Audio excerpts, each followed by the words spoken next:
kan bukan hanya di Aceh Tengah, kemarin itu pun ada juga di Burang Meriah dan Biren gitu.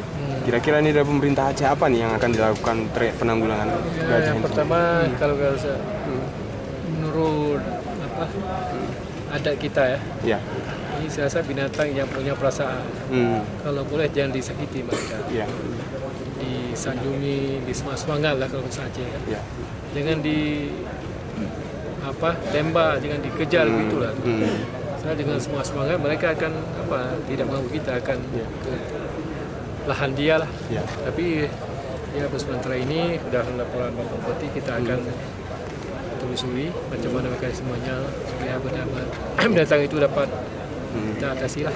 Ya. Jadi kan kemarin ada wacana di Burang Meriah atau di Aceh Tengah membangun CRU, Pak. CRU itu semacam konservasi, jadi BKSDA yang akan dibangun di Burang Meriah.